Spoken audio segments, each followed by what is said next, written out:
Hello again, this is Keith, and welcome to another of our videos on encouragement.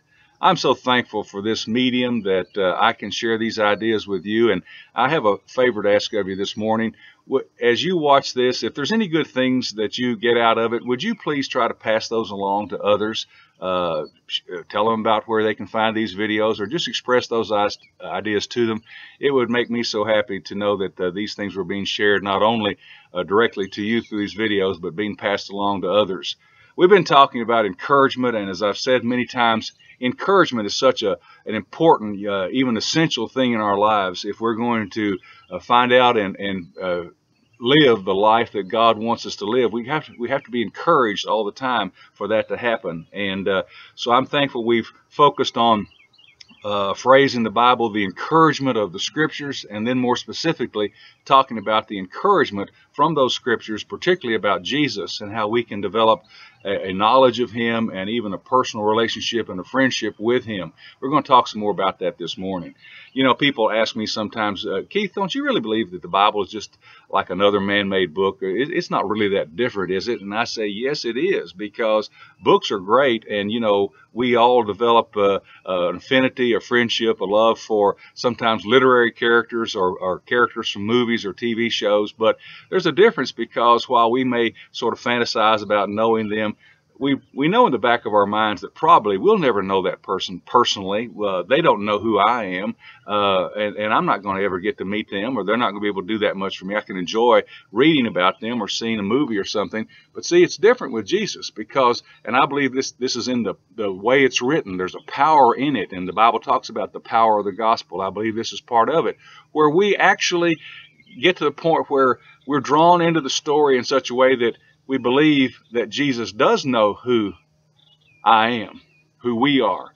He does care, and he is going to help us make a difference and live differently in our lives. And not only that, it's through him that we're going to be able to go and be in a wonderful place forever with him and his Father and all the other redeemed people. It's something about the way that the Bible stories bring us into not just an awareness or love of this person as a literary character, but to believe that he's real and he's going to make a real difference in our lives.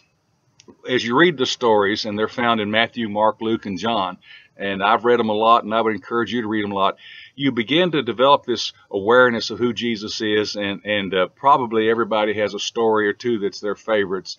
I want to share with you my favorite story. It's in John chapter 21, right at the end of those Gospels, and it's in that period of time between when Jesus has been raised from the dead and before he goes back to heaven.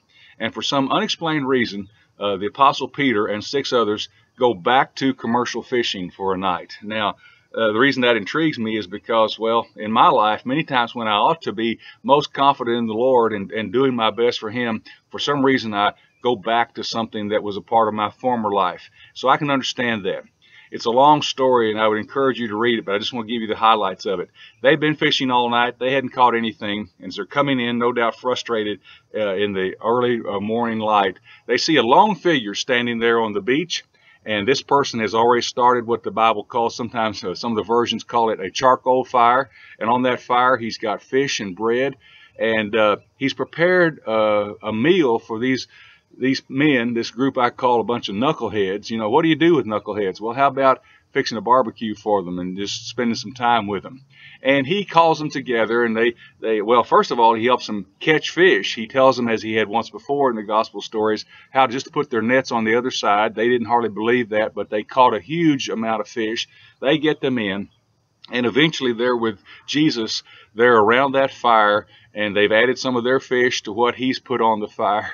And they have this wonderful time. The reason I love that story so much is I love camping. I love campfires. I love sitting around campfires, exchanging stories, and thinking just about what they should have been talking or could have been talking about that morning as they reflected over all the things that happened in the last few years with Jesus and his ministry. It draws me in a special way. I want to spend more time like that with Jesus and his disciples, other disciples in heaven. I hope to someday.